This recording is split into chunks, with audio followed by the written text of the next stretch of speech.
There's an ongoing controversy about a certain football team that just happens to be based in our nation's capital.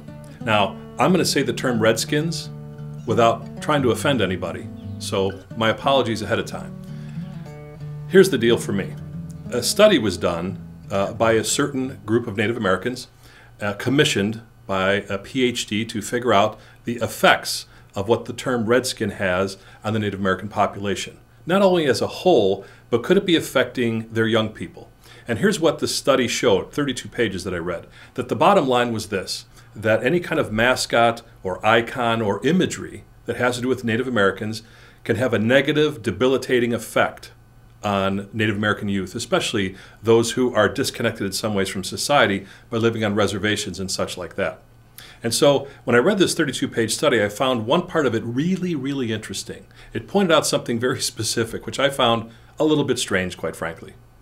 The study said that even icons and mascots and imagery that was positively viewed or even neutral could still have a negative effect. Call on me. Okay, I will. I don't get it. I don't know how something that's positive or even neutral can still have some sort of negative effect, but that's what happens when you get into studies and you start moving numbers around. So I'm all for changing the name. The term Redskin is offensive.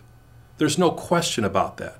But what there's a question of, especially in my mind, is if you're going to say that these images, some that are positive and some that are neutral, are still having an effect on a population of teenage kids that already have it really difficult.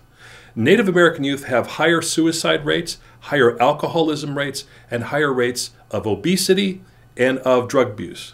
That's just the way it is. Compared to their peers in the socialized world, these kids really have it tough. The problem I have with all this is really very specific. If you're going to say to these kids that a logo on the side of a football helmet is the reason you are who you are, then somebody's missing the point. But let's go with it for a second. Let's change all the icons. Take the Redskin name off. Great.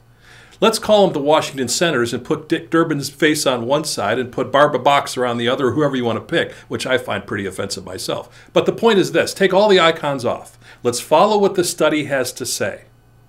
Let's take them off for 36 months. Drop the name, drop the helmet, drop the whole 9 yards. And I'm not just talking about the Redskins, but the Kansas City Chiefs, the Chicago Blackhawks, the Cleveland Indians, the Escanaba Eskimos, the Warwick Warriors. Across the board, they got to go. Because that's what the study says. We don't just want the Redskins gone, because it's a tumbling effect. All these things have an effect on our kids. Take them off. 36 months. And in that 36 months, there should be some dramatic increase in the self-esteem, the self-empowerment, the health and the wealth and the mental state of all these kids that are being so adversely affected because a team in Washington has a logo on the side of its helmet. And after 36 months, if that doesn't work, then what?